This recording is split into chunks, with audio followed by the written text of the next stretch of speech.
Selebgram Gaga Muhammad divonis 4 tahun 6 bulan penjara oleh Hakim Pengadilan Negeri Jakarta Timur, Rabu, tanggal 19 Januari tahun 2022. Gaga Muhammad dinyatakan bersalah telah lalai mengemudikan kendaraan sampai terjadinya kecelakaan dan menyebabkan mantan kekasihnya, Laura Anna mengalami luka berat sampai lumpuh.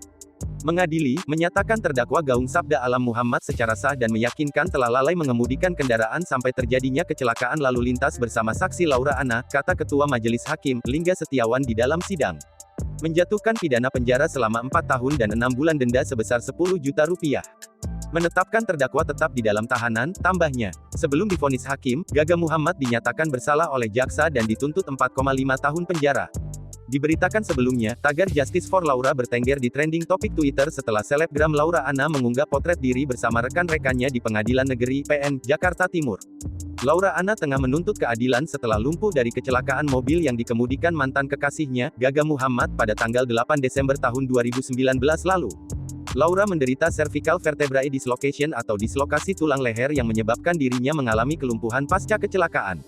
Sementara Gaga, sebagai pengemudi, hanya mengalami cedera ringan pada beberapa bagian tubuh termasuk pelipisnya. Di tengah proses persidangan, Laura Anna meninggal dunia pada Rabu, tanggal 15 Desember tahun 2021. Jenazah Laura Anna kemudian disemayamkan lalu dikremasi di Rumah Duka Grand Haven, Pulit, Jakarta Utara, Kamis, tanggal 16 Desember tahun 2021. Sementara itu, abu kremasi Laura dilarung di lepas pantai Ancol, Jakarta Utara, pada Jumat, tanggal 17 Desember tahun 2021. It's not a game, it's a rich thing.